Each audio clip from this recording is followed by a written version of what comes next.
अस्सलाम वालेकुम dear students, क्या हाल है जी आपकी। उम्मीद करता हूँ आप ठीक होंगे। Welcome to the computer services academy. आप लोगों के बार बार सवालात आ रहे थे कमेंट्स के अंदर और कुछ लोग व्हाट्सएप भी कर रहे थे। हालांकि वीडियोज़ हम बनाते रहते हैं यूट्यूब के ऊपर आपकी आगाही के लिए। तो एक तो आप लोग बार बार पूछ रहे हैं कि सर एसडीओ की डीएमसी क्यों अपलोड नहीं हो रही, इसी तरह तहसीलदार की डीएमसी अपलोड नहीं हो रही। फर्दर बिल्कुल इसी तरीके से एडीएलडीए का रिज़ल्ट भी पीपीएससी की तरफ से अनाउंस नहीं किया जा रहा। तो उसकी रीज़न मैं आपके सामने रख देता हूँ। जो इसकी बेसिक रीज़न है वो ये है कि पीएमएस मिनिस्ट्रियल का पीपीएससी ने अभी रिज़ल्ट अनाउंस किया था। पहले मैं थोड़ा सा आपको चेक करके दिखा देता हूँ कि क्या डीएमसी आ चुकी है या नहीं। तो यहाँ पर हम डिटेल मार्क्स डीएमसी में जाते हैं और जब हम इसको ओपन करते हैं और यहाँ पर मल्टीपल पेपर डीएमसी को, चूँकि अभी इंटरव्यू नहीं हुआ, तहसीलदार का एसडीओ का भी इंटरव्यूज़ इनके होने हैं। तो जब आप मल्टीपल पेपर डीएमसी को यहाँ पर क्लिक करते हैं तो यहाँ पर आपको असिस्टेंट सुपरिटेंडेंट जेल या अदर सीट्स जो है ना वो नज़र आ जाती हैं, बट आपको तहसीलदार की सीट यहाँ पर नज़र नहीं आती। तहसीलदार की या एसडीओ की और एडीएलडीए का रिज़ल्ट अभी तक पीपीएससी ने अनाउंस ही नहीं किया। ठीक है, तो यहाँ जो ये मल्टीपल पेपर डीएमसी आपको नज़र आ रहा है, यहाँ से क्लियरली आप इन चीज़ों को चेक कर सकते हैं। अब इसकी रीज़न मैं आपको बता देता हूँ। पीएमएस मिनिस्ट्रियल का जो अभी रिज़ल्ट आया था, तो आप लोगों को यहाँ पर मैं क्लियर कर दूं कि पीएमएस मिनिस्ट्रियल में जब पहले पेपर्स हुआ करते थे तो जिन लोगों का भी 50% स्कोर होता था उन लोगों को इंटरव्यू के लिए कॉल किया जाता था।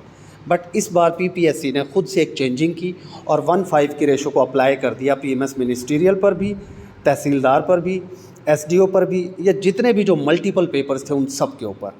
अब पीएमएस मिनिस्ट्रियल में जिन लड़के लड़कियों ने क्वालिफाई किया था 50% मार्क्स लेकर, क्योंकि PMS ministerial and PMS general दोनों ही प्रोविंशियल मैनेजमेंट सर्विसेज के लिए जो है ना एग्ज़ाम्स कंडक्ट किए जाते हैं।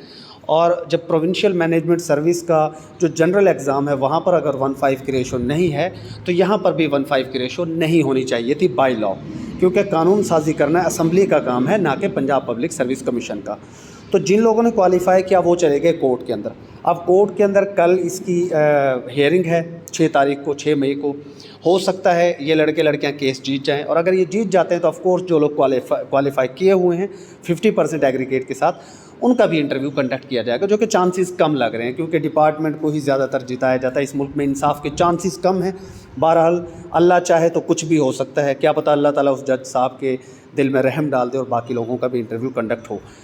अब पीपीएससी इसी ख़तरे के पेश नज़र तहसीलदार और आपके एसडीओ का रिज़ल्ट अनाउंस नहीं कर रहा।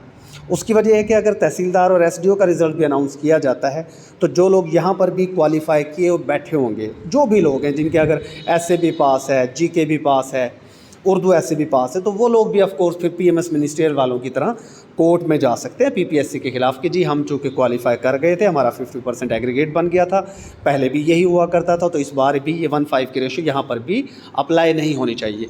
And same goes for ADLDA. ADLDA का रिज़ल्ट भी इसीलिए थोड़ा सा रोका जा रहा है, वेट करवाया जा रहा है स्टूडेंट्स को। ये कल हो सकता है इसका फाइनल रिज़ल्ट हमारे सामने आ जाए कि उस रिट पिटीशन में कैंडिडेट्स की जीत होती है या पीपीएससी की। अगर पीपीएससी कल ये केस जीत जाता है कैंडिडेट्स के ख़िलाफ़ तो आप देख लीजिएगा कि इस वीक नहीं तो नेक्स्ट वीक, बल्कि कल अगर केस जीत गया ना पीपीएससी तो इसी वीक में डीएमसीज आ जाएंगी, तहसीलदार की भी और एसडीओ की भी। और अगर अल्लाह ना करे पीपीएससी केस हार गया तो फिर बाकी बातें मैं आपके साथ यहाँ पर डिस्कस फ़िलहाल नहीं कर सकता। अपकमिंग वीडियो में मैं आपके सामने सारी बातें शेयर कर दूँगा, ठीक है। अच्छा, उसके बाद आप लोगों का एक सवाल आ रहा है बार बार कि सर क्या तहसीलदार की सीटें आ रही हैं, क्या नायब तहसीलदार की सीटें आ रही हैं या नहीं आ रही। उस हवाले से हमारी कन्फ्यूजन को क्लियर कर दें। तो देखें, नायब तहसीलदार के हवाले से मैंने आप लोगों को पहले ही क्लियर कर दिया था। मैं इसके ऊपर ना डिटेल्ड एक वीडियो बना दूँगा आप लोगों के लिए, एक डिटेल्ड वीडियो। माजरत ये दरमियान में कॉल आने लग गई थी। मैं एक डिटेल्ड वीडियो आप लोगों के लिए इसके ऊपर बना दूंगा अपकमिंग में कि किस तरीके से सीट्स आनी है, क्यों आनी है, कैसे आनी है, सारी की सारी ना, तो और कितनी सीट्स वैकेंट हैं। तो अभी ये जो है ना मेरी एक इंपॉर्टेंट कॉल आ रही है, मैं ज़रा इसको सुन लूँ।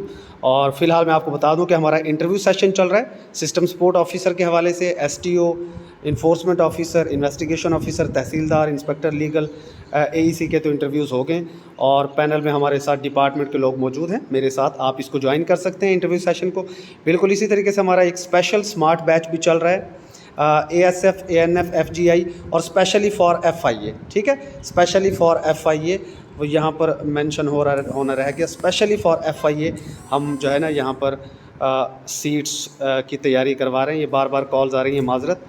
तो ये जो लोग भी FIA की तैयारी करना चाहते हैं या अपकमिंग जितनी भी सीट्स हैं उनके हवाले से टेस्ट सीरीज़ ज्वाइन करना चाहते हैं, स्पेशल सेशन हमारा ज्वाइन कर सकते हैं। और उसके अलावा हमारा एक सुपर प्रीमियम बैच भी चल रहा होता है 3 मंथ्स वाला, ये भी आप ज्वाइन कर सकते हैं। ठीक है, तो थोड़ा सा माजरत मैं बताना चाह रहा था, लेकिन जल्दी ही मैं नेक्स्ट वीडियो बना दूंगा तहसीलदार एंड नायब तहसीलदार के लिए। स्टे ब्लेस्ड, अल्लाह हाफिज़।